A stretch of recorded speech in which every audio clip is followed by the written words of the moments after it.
Hello बच्चों, चलिए प्रश्न को पढ़ते हैं। KCl, NaCl तथा KNO3 की मोलर चालकताएं क्रमशः 152, 128 तथा 111 siemens centimetre square mole inverse हैं। तब NaNO3 की मोलर चालकता siemens centimetre square mole inverse में क्या होगी? विकल्प आपके सामने दिए हुए हैं। विकल्प ए है 101, विकल्प बी है 87, विकल्प सी है -101 और विकल्प डी है -391। तो आइए मुख्य अवधारणा को समझते हुए हम इस प्रश्न को हल करते हैं।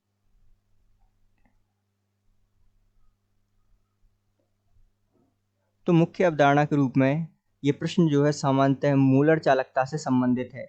तो आइए हम सबसे पहले तो मोलर चालकता को समझते हैं।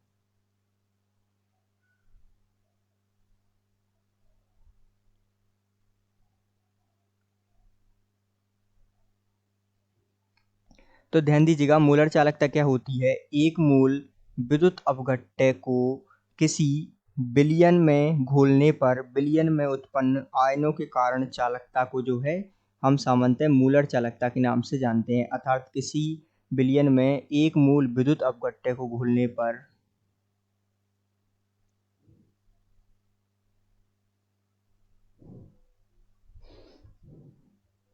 विलयन के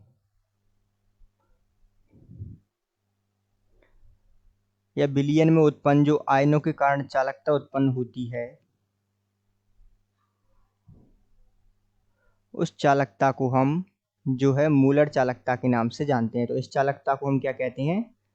मोलर चालकता। ठीक है, अर्थात इसे समझिए क्रमवाइज की यहाँ से हम चलेंगे कि मोलर चालकता क्या होती है। एक मोल विद्युत अपघट्य को किसी विलयन में घोलने पर उस विलयन में उत्पन्न आयनों के कारण चालकता को हम सामान्यतः मोलर चालकता के नाम से जानते हैं। अब आइए इस प्रश्न के उत्तर तक पहुंचते हैं। तो सबसे पहले हमें जो है क्या प्राप्त करना है? NaNO3। तो आइए हम इसे देखते हैं।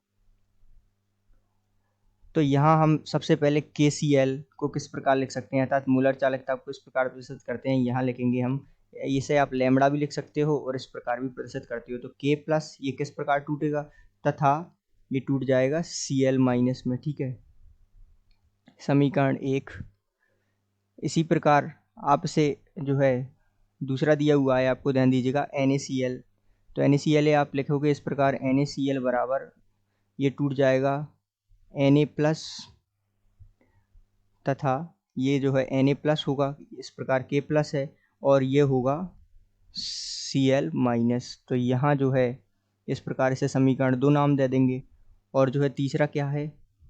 तीसरा है KNO3।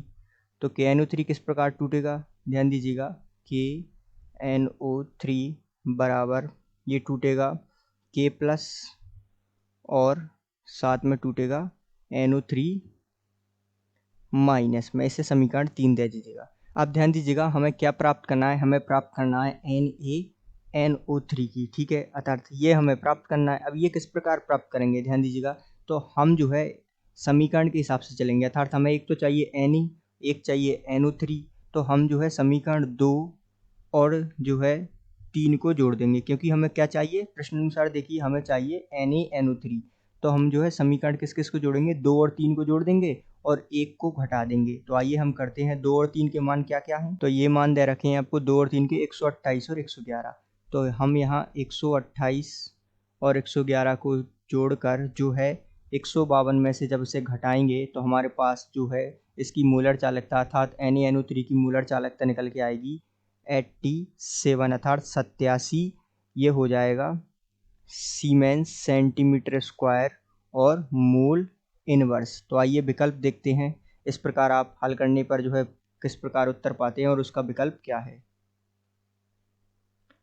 तो जो है विकल्प ध्यान दीजिएगा, NaNO3 की मोलर चालकता कितनी आ गई? 87। ठीक है, अर्थात siemens centimetre square mole inverse में 87। तो हम कह सकते हैं कि दिए गए प्रश्न का सही उत्तर विकल्प बी है। आशा करते हैं आपको समझ आया होगा। धन्यवाद।